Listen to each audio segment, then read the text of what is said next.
Good morning. Welcome to a new video. We are doing a Devil Wears Prada themed video because the new movie is coming out and I want to read a few books that are like The Devil Wears Prada or by the same author, and then go see the movie and yeah, just have an amazing time.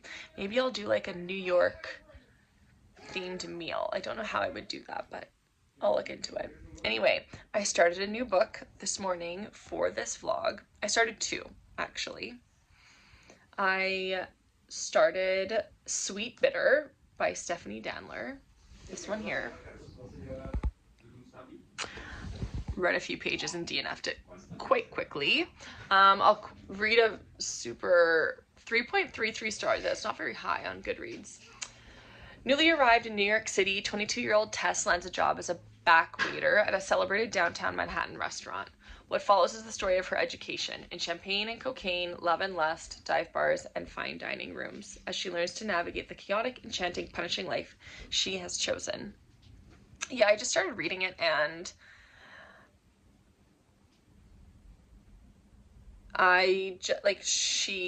her background, she doesn't really have a background.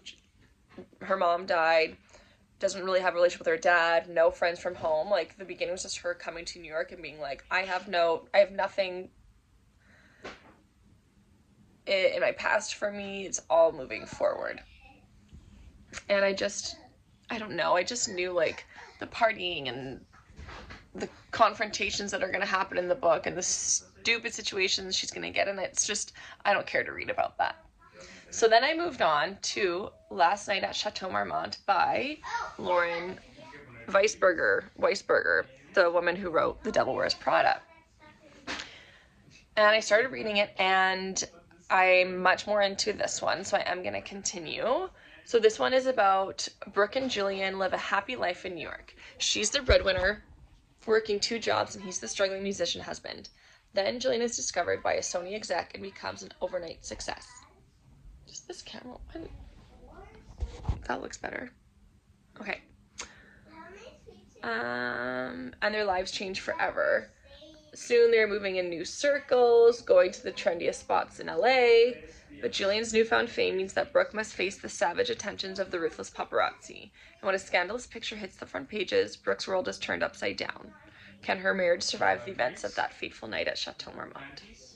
I don't know. Like, I like the writing and the way the story is progressing. I like how she's telling the story, so I'm going to continue with the book. And yeah, I guess I will just see you when I pick up the book again. Hi, I am taking Charlie for a walk, hoping that he falls asleep. Hi. And I'm listening to Counterfeit by Kirsten Chen. I can't even remember where I got this recommendation from. I think I just Googled like books to read if you like The Devil Wears Prada, and this came up. And I'm over 25% of the way through, and it's not bad. I like the way it's written. Like, she's talking to a detective and telling him the story, obviously in a lot of detail. I like how, like, she speaks about, in hindsight, I realized this is what was happening, and yeah, I know I didn't make a great choice at this time, but it's because of this. And she's explaining all these reasons why. So there's a lot of brand name drops because it's about counterfeit designer bags. And what's interesting is that it's San Francisco, but then she's traveling plane to Hong Kong and China. So yeah, it's good so far. Okay, I'm at the library. I had to pick up some books on hold, and this was one of them. Lipstick Jungle by Candace Bushnell. And I don't know if you remember, but they tried making, so Candace Bushnell is the author of Sex and the City, and they tried making a Lipstick Jungle series. They did. I don't think it was very successful, but I got this book to read to get me in the mood for The Devil Wears Prada 2, which is coming out next Friday. So I'm gonna give this one a try. after I'm reading the current book, which is Last Night at Chateau Marmont, and then I'll try giving this one a go, and yeah, just get in the mood for New York, high fashion, drama, women power, and it should be a fun time. Hi, it is April 24th, I believe. It's a Saturday. I just am taking the kids for a walk so that they can fall asleep, and they did. Look how sweet. Like, how cute are they? Anyway, I'm listening to When Life Gives You Lululemons. I'm 2.5 hours in, I think. Maybe close to 3. So far, this is 5 out of 5. I am really liking it. I'm liking the conflicts. So we have 3 main characters. I know I said I'd read you the synopsis, but you're getting my version. There are 3 main characters. Emily, so the secretary from The Devil Wears Prada, or secretary, the personal assistant, the head personal assistant of Miranda Priestley. Her childhood friend Miriam, and Miriam's friend and supermodel senator wife Carolina. And Emily is going through career struggles, Miriam is going through motherhood, and Carolina is going through being framed for driving drunk with children. And this was all a ploy for her husband to divorce her without being the bad guy for his young mistress. And I cannot wait because I know what's coming. So now Emily, she works as like a PR person. She has private PR. And I know that these 3 women are going to get together and destroy this man. And I cannot wait to see how it unfolds. Like the scene I'm at right now, the 30 something, Emily's 36. They're all around mid-30s. They're having an adult slumber party and I am so here for it. How fun. I think this is Lauren Weisberger's, like, I'm not sure when she wrote this book. I have to double check. I think post 2020. And I'm currently reading her other book. Oh, for this vlog. Have I talked about it? I must have. The Last Night at Chateau Marmont, which I'm also really liking, but not as much as this one. And you can, because she's written so many books. And When Life Gives You Lululemons, so Chateau Marmont was written in 2010, and this one was written later. She's just gotten better at writing, and she's just like really in her groove, really in her style, and I really like it. So yeah, this is going really well. I'm so glad I'm reading these 2 books for, like, right before The Devil Wears Prada 2 comes out. This is so fun. Hi, it is April 28th, and I finished When Life Gives You Lululemons. What is going on? When Life Gives You Lululemons, and it was so good. I gave it a 4 out of 5. It was just like entertaining. It was fun. It was just like women being not silly, like being put in silly circumstances or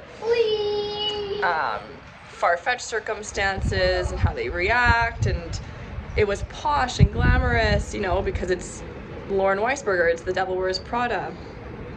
So it was a good time. It was definitely something I needed, something light and fun and easy.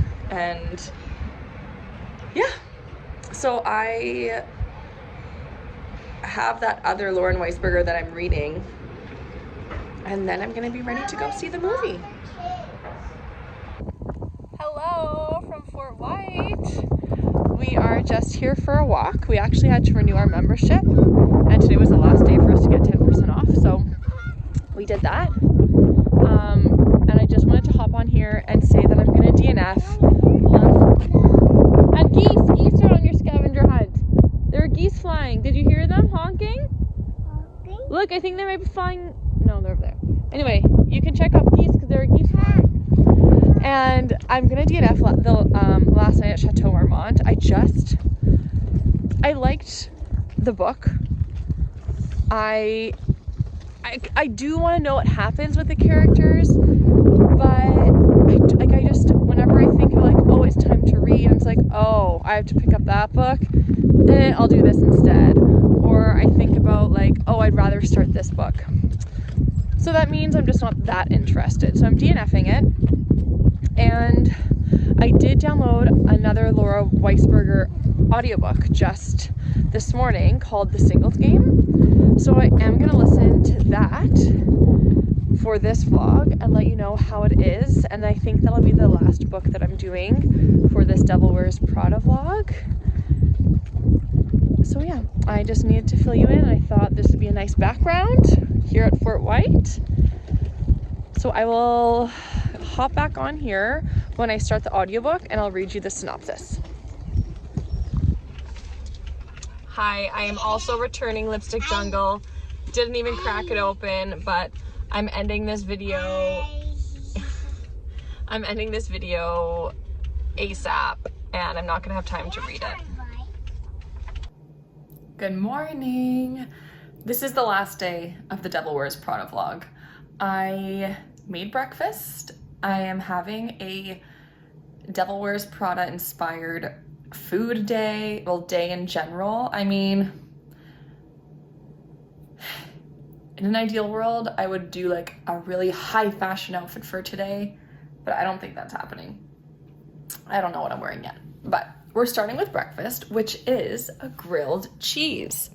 So Carlos and I rewatched the first Devil Wears Prada movie 2 nights ago because I wanted to rewatch before I saw the second one, which I'm going to see this afternoon.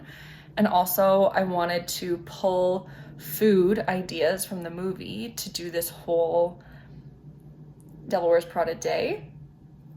And if you remember in the first movie, her boyfriend makes her late night grilled cheeses, and they do use a specific cheese. And I was gonna go to Sobeys this morning to buy that cheese, and I just thought, it's really windy, and I'd rather not.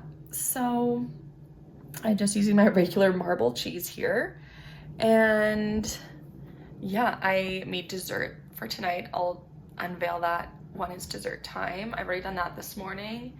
And I also need to tell you about the book that I'm listening to. I think I mentioned it in the last clip, but I started listening to the Lauren Weisberger The Singles Game book. Here, I'm gonna pull it up so I can read you the synopsis. When was this released? 2016. I'm really liking it so far. I really liked, like, what it's reminding me of, because how could it not, was the Taylor Jenkins Reid book, the one about the tennis player. Which one was that? Let's see. I mean, I just love Taylor Jenkins Reid, period. Like, has she written a book that I didn't like? I don't think so. I think I love all of her books. So this one, The Singles Game, is about, I'm just looking for the Taylor Jenkins Reid book.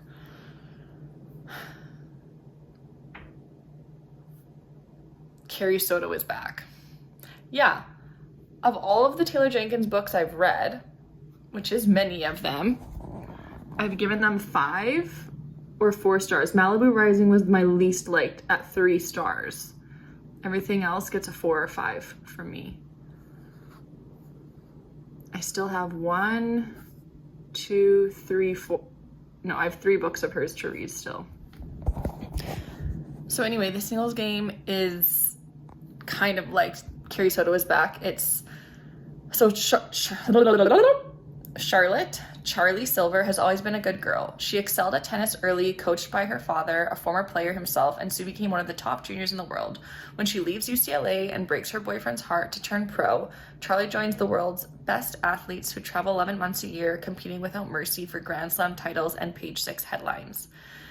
After Charlie suffers disastrous injury on Wimbledon Center Court, she fires her longtime coach and hires Todd Feltner, a legend of the men's tour. So he has never coached a female before. He always coaches males. He's basically coming out of retirement to coach her. yeah, there's the sexy Spaniard tennis player who she hooks up with. Charlie's ascension to the social throne parallels her rising rank on the women's tour, but at a major price.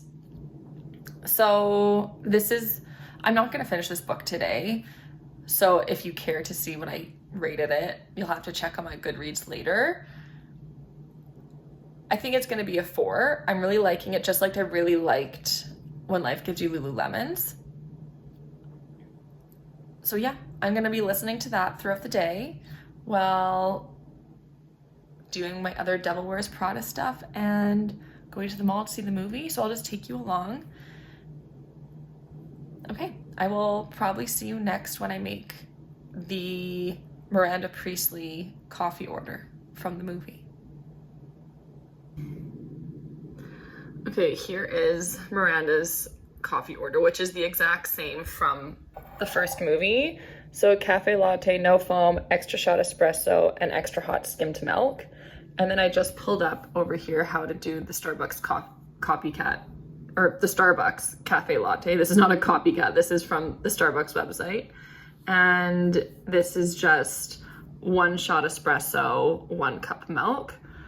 So basically I'm gonna be putting 2 shots of espresso in 1 cup of milk, and I'm gonna heat the milk up in the microwave because if I use my Arancino, there's gonna be foam.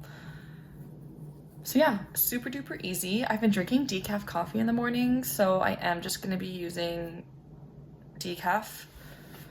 I made a pot of decaf this morning in my French press, and there's some left for Carlos. I could use this, but I want to be true to the recipe, so I am gonna use my decaf Nescafe Gold espresso and make the coffee with this. You know what? I really don't like using the microwave when I don't have to, so I'm actually heating up my milk on the stove, and I'm just gonna add 2 teaspoons of this to the milk, and that's gonna be my, what is it? It's a no foam cafe latte, no foam skim milk cafe latte with an extra shot. That's what I'm attempting to make. Okay, this is my Devil Wears Prada look for going to the theater, I guess. I'm trying to think, like, what would a stylish girly wear to the theater? Not this. Not this. I don't know. This is what I came up with. I wanted to look good, but still comfortable for the movies. So I have just like my heeled black leather boots, my pleather pants from Aritzia, this vest, and regular long sleeve tee. And then my hair, I just put in a low bun. And my makeup, I felt like I had to do a little bit of makeup. So I just have some concealer, some skin tint, blush, a little highlight, and lipstick. And that's that.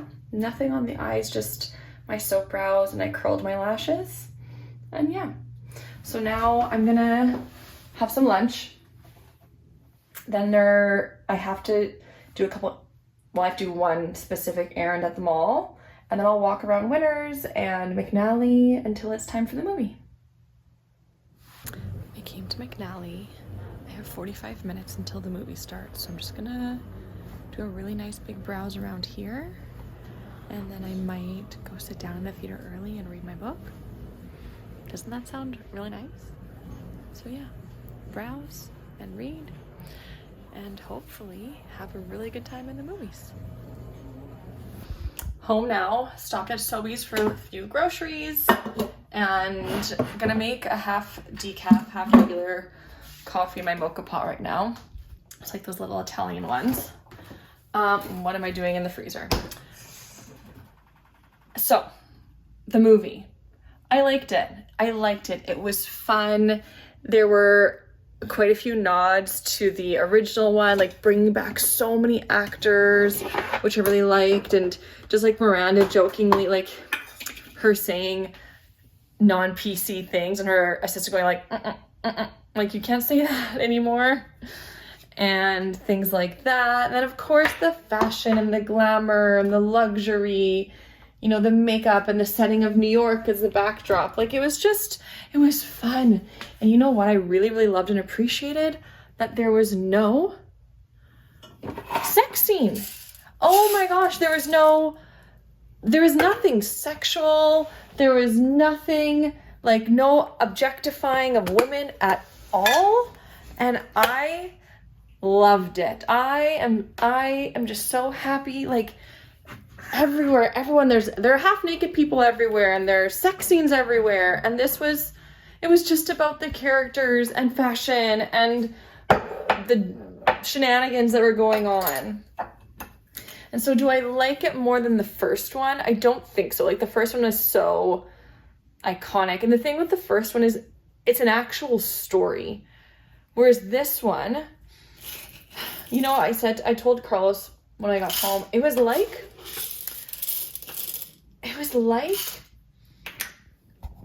I felt it was like they were squeezing like a mini series into a movie.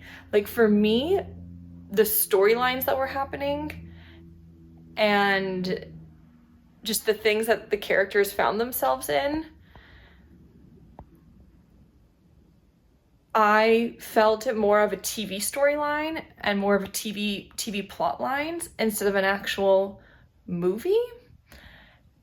And I think they could have done like a 4-part miniseries for The Devil Wears Prada 2.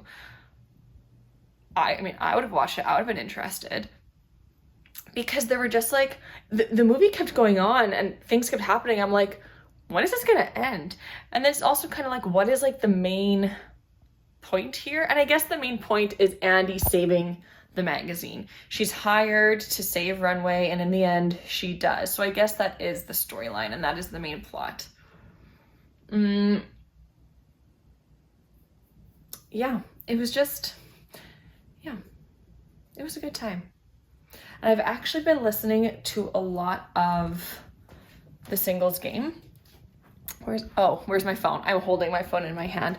I'm like, I think I have 5.5 hours left. So I'm at 50%.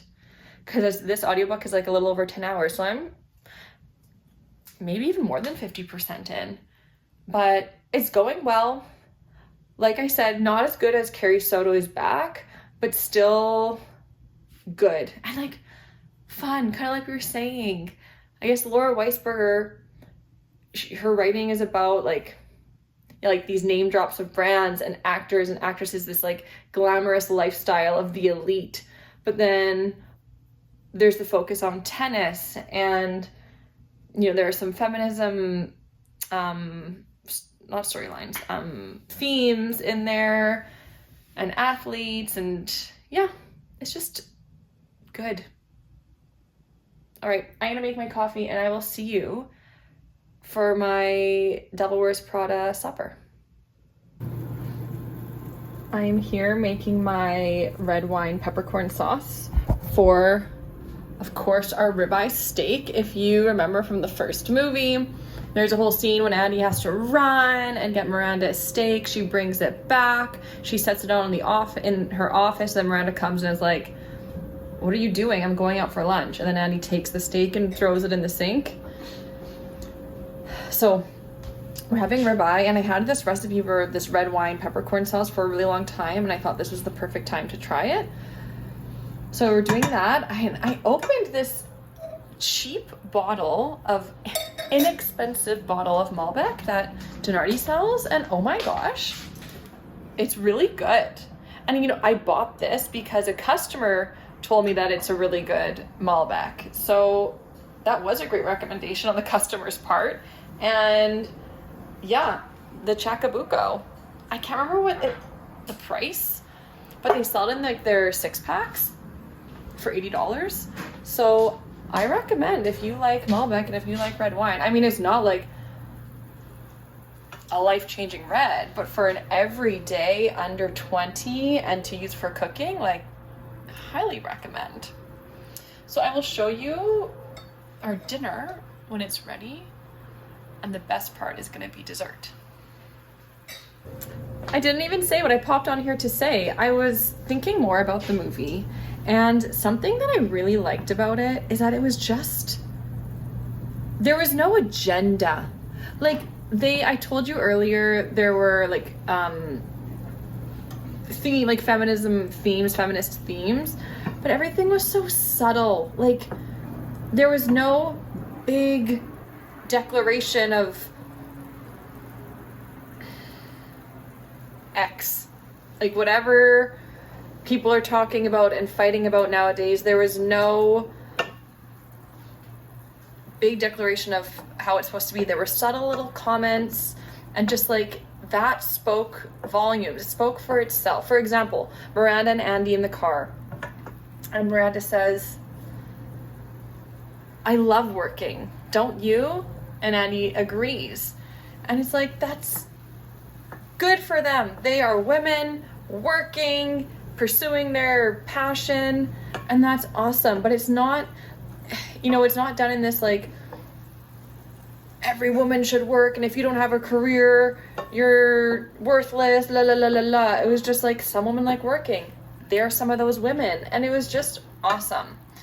And yeah, just so understated, no agenda, at least that I could tell. Like Carlos and I, whenever we watch movies, it's so easy to point out the propaganda. And this, if there was propaganda, it wasn't easy to point out, and it was like put in there like nicely and well done. And I just really appreciate that, because everything nowadays is so in your face, and us versus them, and them versus the other ones. And we just want to watch a fun movie. Really, like we're escaping reality going to the movies. So they did a good job with that. All right, here is the ribeye steak. This is the red wine peppercorn sauce. We have our Malbec, the best company ever.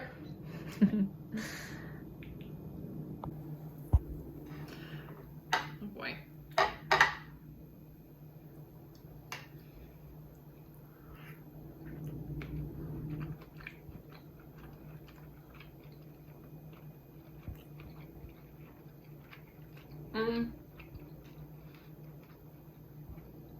It's good, but the other sauces we've made are better, so I don't think I'm gonna keep this recipe. But at least I finally tried it. Okay, it's dessert. We have port, we have decaf espresso. This is my 4th coffee, but all of the coffees I've had have been decaf, except in the afternoon when I had the half calf. And creme brulee au chocolat. I've never made creme brulee before. And the inspiration behind this was in the first movie, if you remember, Emily is in the hospital after getting hit by the car, and she rips open that chocolate pudding and just devours it.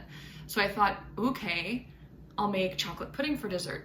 But then I was wanting to mix in the Paris, the French, with this, and I had a creme brulee au chocolat recipe that I have been wanting to try. So here we are. The top seems like it got quite burnt, but there's the crack. Ooh. Okay, that's the inside. So it is like gooey, how it's supposed to be.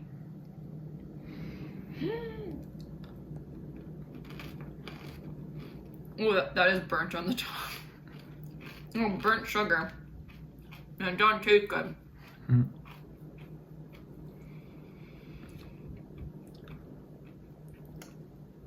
And I think the creme brulee on the inside